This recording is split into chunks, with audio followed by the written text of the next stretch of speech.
Hello friends, welcome to GK mind game. ಪ್ರಶ್ನೆಗಳ ಸಂಪೂರ್ಣ ಮಾಹಿತಿಗಾಗಿ ವಿಡಿಯೋನ ಎಲ್ಲೂ ಸ್ಕಿಪ್ ಮಾಡದೆ ಕಂಪ್ಲೀಟ್ ಆಗಿ ನೋಡಿ.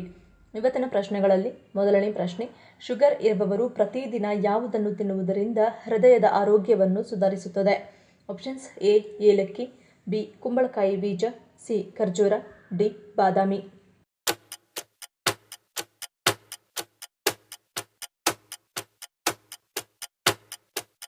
ಸರಿಯಾದ ಉತ್ತರ ಆಪ್ಷನ್ ಬಿ ಕುಂಬಳಕಾಯಿ ಬೀಜ. ಮಧುಮೇಹ ರೋಗಿಗಳು ಹೃದ್ರೋಗಕ್ಕೆ ತುತ್ತಾಗುವ ಅಪಾಯ ಹೆಚ್ಚು. ಕುಂಬಳಕಾಯಿ ಬೀಜಗಳು ಹೃದಯ ಸ್ನೇಹಿ ಕೊಬ್ಬುಗಳಲ್ಲಿ ಸಮೃದ್ಧವಾಗಿದೆ. ವಿಶೇಷವಾಗಿ ಒಮೆಗಾ 3 ಮತ್ತು ಒಮೆಗಾ 6 ಕೊಬ್ಬಿನಾಮ್ಲಗಳಲ್ಲಿ ಸಮೃದ್ಧವಾಗಿವೆ. ಇದು ಉರಿಯೂತವನ್ನು ಕಡಿಮೆ ಮಾಡುತ್ತದೆ ಮತ್ತು ಹೃದಯದ ಆರೋಗ್ಯವನ್ನು ಉತ್ತೇಜಿಸುತ್ತದೆ. ಅವು ಉತ್ಕರ್ಷಣ ನಿರೋಧಕಗಳು, ಮೆಗ್ನೀಷಿಯಂ ಮತ್ತು ಪೊಟ್ಯಾಷಿಯಂಗಳಲ್ಲಿಯೂ ಸಮೃದ್ಧವಾಗಿದೆ. ಇದು ರಕ್ತದೊತ್ತಡ ಮತ್ತು ಕೊಲೆಸ್ಟ್ರಾಲ್ ಮಟ್ಟವನ್ನು ಕಡಿಮೆ ಮಾಡುತ್ತದೆ. ಹೃದಯದ ತೊಂದರೆಗಳ ಅಪಾಯವನ್ನು ಕಡಿಮೆ ಮಾಡುತ್ತದೆ. ಎರಡನೇ ಪ್ರಶ್ನೆ, ಅರಿವಿನ ಕುಸಿತವನ್ನು ತಡೆಯಲು ಯಾವುದು ಸಹಾಯ ಮಾಡುತ್ತದೆ? ಆಪ್ಷನ್ಸ್: ಎ ಆಕ್ರೋಟ್, ಬಿ ಬೆಣ್ಣೆಹಣ್ಣು, ಸಿ ಮೀನು, ಡಿ ಅಣಬೆ.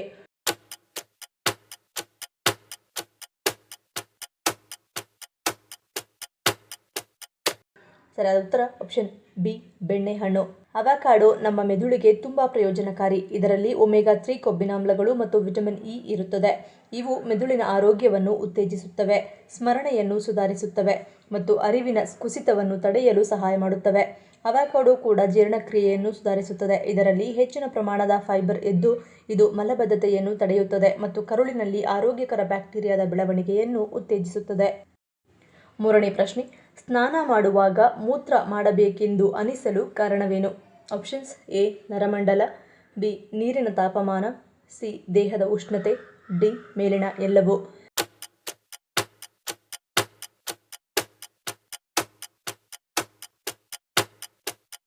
ಸರಿಯಾದ ಉತ್ತರ ಆಪ್ಷನ್ ಎ ನರಮಂಡಲ. ಸಾಮಾನ್ಯವಾಗಿ ನಮ್ಮ ಮೆದುಳು ಮತ್ತು ಮೂತ್ರಚೀಲ ನಿರಂತರವಾಗಿ ಒಂದಕ್ಕೊಂದು ಸಂಪರ್ಕಗೊಂಡಿರುತ್ತವೆ ಮತ್ತು ಸಂವಹನ ನಡೆಸುತ್ತಿರುತ್ತವೆ. ಇದನ್ನು ಮೆದುಳು ಮೂತ್ರಚೀಲ ಆಕ್ಸಿಸ್ ಎಂದು ಕರೆಯಲಾಗುತ್ತದೆ. ಈ ಒಂದು ನೆಟ್ವರ್ಕ್ ಸಹಕಾರದಿಂದ ನಮ್ಮ ಮೂತ್ರಚೀಲದಿಂದ ಮೂತ್ರವನ್ನು ಹೊರಹಾಕಲು ಮತ್ತು ನಮ್ಮ ದೇಹವನ್ನು ಆರೋಗ್ಯವಾಗಿರಿಸಿಕೊಳ್ಳಲು ಸಹಾಯವಾಗುತ್ತದೆ. ಇನ್ನು ಸ್ನಾನ ಮಾಡುವಾಗ ಪದೇ ಪದೇ ಮೂತ್ರ ವಿಸರ್ಜನೆ ಮಾಡಲು ಮೆದುಳು ಹಾಗೂ ಮೂತ್ರಚೀಲದ ನೆಟ್ವರ್ಕ್ ಜೊತೆ ಇರುವ ಸಮಸ್ಯೆ ಕೂಡ ಕಾರಣವಾಗುತ್ತದೆ. ಯಾವಾಗ ಮನುಷ್ಯ ತಂಪಾದ ನೀರಿನ ಸ್ನಾನ ಮಾಡುತ್ತಾನೆ, ಆ ಸಂದರ್ಭದಲ್ಲಿ ನಮ್ಮ ದೇಹದಲ್ಲಿ ನರಮಂಡಲ ಆಕ್ಟಿವ್ ಆಗುತ್ತದೆ. ಆ ಸಂದರ್ಭದಲ್ಲಿ ನಮ್ಮ ದೇಹದ ರಕ್ತದೊತ್ತಡ ಹೆಚ್ಚಾಗುತ್ತದೆ. ಈ ರೀತಿ ಹೆಚ್ಚಾದ ರಕ್ತದ ಒತ್ತಡವನ್ನು ನಮ್ಮ ಕಿಡ್ನಿಗಳು ಕಂಟ್ರೋಲ್ ಮಾಡುತ್ತವೆ. ದೇಹದಲ್ಲಿರುವ ಅತಿಯಾದ ನೀರಿನ ಅಂಶವನ್ನು ಹೊರಗೆ ಹಾಕಲು ಪ್ರಯತ್ನಿಸುತ್ತವೆ. ಈ ಸಂದರ್ಭದಲ್ಲಿ ನಮ್ಮ ದೇಹದಲ್ಲಿ ಮೂತ್ರಚೀಲ ಸಾಮಾನ್ಯ ಸಂದರ್ಭಗಳಿಗಿಂತ ವೇಗವಾಗಿ ಕೆಲಸ ಮಾಡಲು ಪ್ರಾರಂಭಿಸುತ್ತದೆ. ನಾಲ್ಕನೇ ಪ್ರಶ್ನೆ, ನೀಲಿ ಬೆಟ್ಟಗಳು ಮತ್ತು ಕೆಂಪು ನದಿಗಳ ನಾಡು ಎಂದು ಕರೆಯಲ್ಪಡುವ ಭಾರತೀಯ ರಾಜ್ಯ ಯಾವುದು? Options: A Chhattisgarh, B Arunachal Pradesh, C Assam, D Odisha.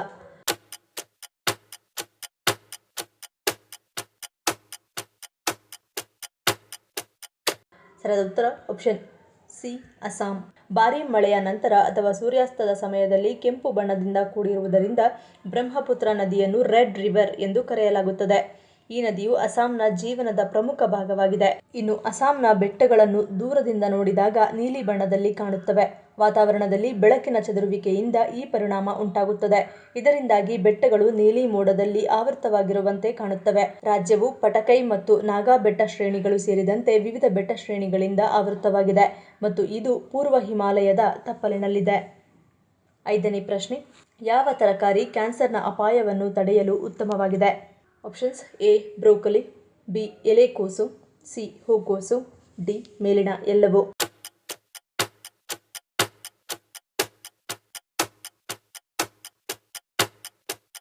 ಸರಿಯಾದ ಉತ್ತರ ಆಪ್ಷನ್ ಡಿ ಮೇಲಿನ ಎಲ್ಲವೂ. ಬ್ರೋಕೊಲಿ, ಎಲೆಕೋಸು ಮತ್ತು ಹೂಕೋಸು ಅತ್ಯುತ್ತಮ ಕ್ಯಾನ್ಸರ್ ವಿರೋಧಿ ತರಕಾರಿಗಳಾಗಿವೆ. ಈ ತರಕಾರಿಗಳಲ್ಲಿ ಕಂಡುಬರುವ ಸಲ್ಫೋರಾಫೇನ್ ಎಂಬ ಸಂಯುಕ್ತವು ಪ್ರಬಲವಾದ ಕ್ಯಾನ್ಸರ್ ವಿರೋಧಿ ಗುಣಗಳನ್ನು ಹೊಂದಿದೆ. ವಿಶೇಷವಾಗಿ ಸ್ತನ ಮತ್ತು ಕೋಲನ್ ಕ್ಯಾನ್ಸರ್ ವಿರುದ್ಧ ಹೋರಾಡುತ್ತದೆ.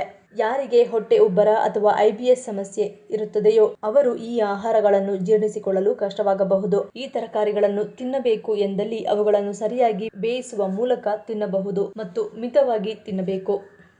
ಆರನೇ ಪ್ರಶ್ನೆ, ಯಾವ ಕಾಯಿಲೆ ಇರುವವರಲ್ಲಿ ಬೆವರಿನ ಬದಲು ನೆತ್ತರು ದೇಹದಿಂದ ಹೊರಬರುತ್ತದೆ? Options: A brain stroke, B blood cancer, C hemidrosis, D ಇರುಳು ಕುರುಡು.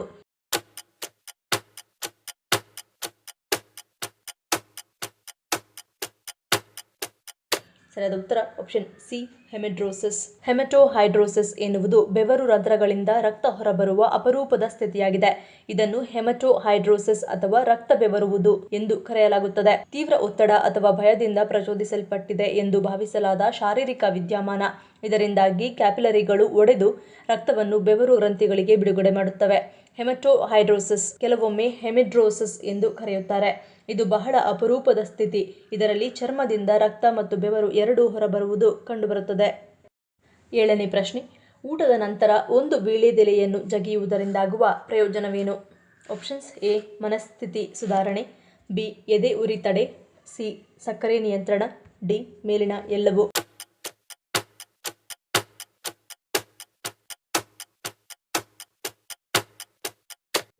ಸರಿಯಾದ ಉತ್ತರ ಆಪ್ಷನ್ ಡಿ ಮೇಲಿನ ಎಲ್ಲವೂ. ವೀಳ್ಯದ ಎಲೆಗಳಲ್ಲಿರುವ ಸಂಯುಕ್ತಗಳು ಸೆರೋಟೋನಿನ್ ಮತ್ತು ಡೋಪಮೈನ್ ಬಿಡುಗಡೆಯನ್ನು ಉತ್ತೇಜಿಸುತ್ತವೆ. ಇದು ಮನಸ್ಥಿತಿಯನ್ನು ಸುಧಾರಿಸಲು ಮತ್ತು ಒತ್ತಡವನ್ನು ಕಡಿಮೆ ಮಾಡಲು ಸಹಾಯ ಮಾಡುತ್ತದೆ. ಎಲೆಗಳ ಕ್ಷಾರೀಯ ಸ್ವಭಾವವು ಹೊಟ್ಟೆಯ ಆಮ್ಲವನ್ನು ತಟಸ್ಥಗೊಳಿಸಲು ಸಹಾಯ ಮಾಡುತ್ತದೆ. ಆಮ್ಲ ಹಿಮ್ಮುಖ ಹರಿವು ಮತ್ತು ಎದೆಯುರಿಯನ್ನು ತಡೆಯುತ್ತದೆ. ಇನ್ನು ಎಲೆಗಳಲ್ಲಿರುವ ಪಾಲಿಫಿನಾಲ್ಗಳು ಇನ್ಸುಲಿನ್ ಕಾರ್ಯವನ್ನು ಸುಧಾರಿಸುತ್ತದೆ ಮತ್ತು ಕಾರ್ಬೋಹೈಡ್ರೇಟ್ಗಳ ವಿಭಜನೆಯನ್ನು ನಿಧಾನಗೊಳಿಸುತ್ತದೆ. ರಕ್ತದಲ್ಲಿನ ಸಕ್ಕರೆಯಲ್ಲಿ ಹಠಾತ್ ಏರಿಕೆಯನ್ನು ತಡೆಯುತ್ತದೆ. 8ನೇ ಪ್ರಶ್ನೆ, ಯಾವ ಹಣ್ಣನ್ನು ಖಾಲಿ ಹೊಟ್ಟೆಯಲ್ಲಿ ತಿನ್ನುವುದರಿಂದ ಶುಗರ್ ಹೆಚ್ಚಾಗುತ್ತದೆ? ಆಪ್ಷನ್ಸ್ ಎ ಬಾಳೆಹಣ್ಣು, ಬಿ ಲಿಚ್ಚಿ, ಸಿ ಮಾವಿನ ಹಣ್ಣು, ಡಿ ಹಲಸಿನ ಹಣ್ಣು.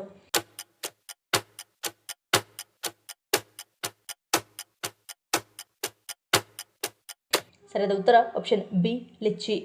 ಲಿಚ್ಚಿ ಹಣ್ಣಿನಲ್ಲಿ ನಾರಿನಾಂಶ ಹೇರಳವಾಗಿ ಸಿಗುವುದರಿಂದ ಜೀರ್ಣಕ್ರಿಯೆಗೆ ಸಹಾಯ ಮಾಡುವುದು ಮಾತ್ರವಲ್ಲದೆ ಮಲಬದ್ಧತೆ ಮತ್ತು ಇತರ ಹೊಟ್ಟೆ ಸಮಸ್ಯೆಗಳನ್ನು ನಿವಾರಿಸುತ್ತದೆ.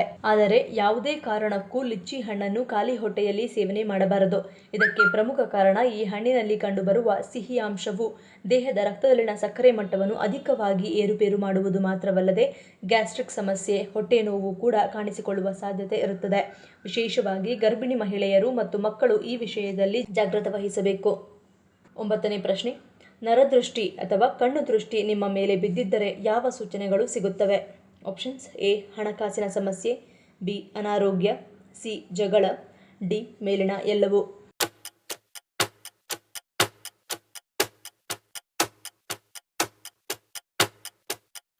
ಸರಿಯಾದ ಉತ್ತರ ಆಪ್ಷನ್ ಡಿ ಮೇಲಿನ ಎಲ್ಲವೂ. ನರದೃಷ್ಟಿ ಅಥವಾ ಕಣ್ಣು ದೃಷ್ಟಿ ನಿಮ್ಮ ಮೇಲೆ ಬಿದ್ದಿದ್ದರೆ ಇದ್ದಕ್ಕಿದ್ದಂತೆ ನಿಮ್ಮೆಲ್ಲ ಕೆಲಸಗಳು ಅರ್ಧಕ್ಕೆ ನಿಂತು ಹೋಗುವುದು. ಬೇಡದೇ ಇರುವ ಕಾರಣಕ್ಕಾಗಿ ಮನೆಯಲ್ಲಿ ಪ್ರತಿನಿತ್ಯ ಜಗಳಗಳು ನಡೆಯುವುದು. ಇದರೊಂದಿಗೆ ಹಣಕಾಸಿನ ಸಮಸ್ಯೆಗಳು ಹೆಚ್ಚಾಗುತ್ತಲೇ ಇರುವುದು. ಈ ರೀತಿಯಾಗಿ ನಿಮ್ಮ ದಿನನಿತ್ಯದ ಜೀವನದಲ್ಲಿ ಕೆಟ್ಟ ಬದಲಾವಣೆಗಳು ಆಗುತ್ತಿದ್ದರೆ ನಿಮ್ಮ ಮೇಲೆ ಮಾನವ ದೃಷ್ಟಿ ಬಿದ್ದಿದೆ ಎಂದರ್ಥ. ಇನ್ನು ಮನೆಯಲ್ಲಿ ಒಂದರ ಹಿಂದೆ ಒಂದು ಸಮಸ್ಯೆಗಳು ಬರುವುದು, ಮನೆಯಲ್ಲಿನ ಸದಸ್ಯರು ಅನಾರೋಗ್ಯಕ್ಕೆ ತುತ್ತಾಗುವುದು, ಎಷ್ಟೇ ವೈದ್ಯರನ್ನು ಸಂಪರ್ಕಿಸಿದರೂ ಅದು ಗುಣಮುಖವಾಗದೇ ಇರುವುದು ಇದಕ್ಕೆ ಮುಖ್ಯ ಕಾರಣವಾಗಿರಬಹುದು. ನಿಮ್ಮ ಜೀವನದಲ್ಲಿ ಈ ರೀತಿಯಾಗಿ ಪದೇ ಪದೇ ಆಗುತ್ತಿದ್ದರೆ ನಿಮ್ಮ ಮೇಲೆ ನಿಮ್ಮ ಶತ್ರುಗಳ ಕೆಟ್ಟ ಕಣ್ಣು ಬಿದ್ದಿದೆ ಎಂದರ್ಥ. ಇದು ನಿಮ್ಮ ಜೀವನದಲ್ಲಿ ಸಾಕಷ್ಟು ಋಣಾತ್ಮಕ ಬದಲಾವಣೆಯನ್ನು ತರುತ್ತದೆ. 10ನೇ ಪ್ರಶ್ನೆ, ಯಾವ ಹಣ್ಣನ್ನು ಸಂಸ್ಕೃತದಲ್ಲಿ ಕದಲಿ ಫಲಂ ಎಂದು ಕರೆಯಲಾಗುತ್ತದೆ? ಆಪ್ಷನ್ಸ್ ಎ ಹಲಸು, ಬಿ ಮಾವಿನ ಹಣ್ಣು, ಸಿ ಬಾಳೆಹಣ್ಣು, ಡಿ ಸೀತಾಫಲ.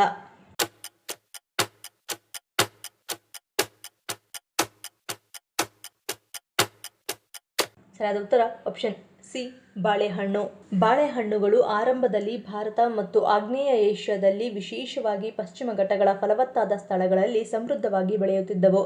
ಈ ಸ್ಥಳದ ಬೆಚ್ಚಗಿನ ಮತ್ತು ಆರ್ದ್ರ ಪರಿಸ್ಥಿತಿಗಳು ಈ ಪ್ರೀತಿಯ ಹಣ್ಣನ್ನು ಬೆಳೆಸಲು ಹೆಚ್ಚು ಸೂಕ್ತವಾಗಿದ್ದವು.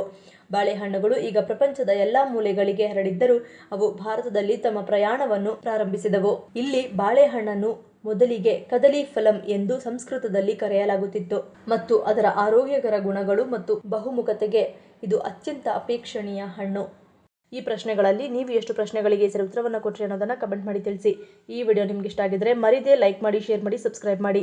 ನನ್ನ ಚಾನಲ್ನ ಇನ್ನೂ ಸಬ್ಸ್ಕ್ರೈಬ್ ಮಾಡಿದೆ ಹಾಗೆ ವಿಡಿಯೋಸ್ ನೋಡ್ತಿದ್ರೆ ಪ್ಲೀಸ್ ಸಬ್ಸ್ಕ್ರೈಬ್ ಮಾಡಿ, ಸಪೋರ್ಟ್ ಮಾಡಿ. ಮತ್ತೊಂದು ಇಂಟ್ರೆಸ್ಟಿಂಗ್ ವಿಡಿಯೋನಿಗೆ ಸಿಗ್ತೀನಿ. Until love you all, take care.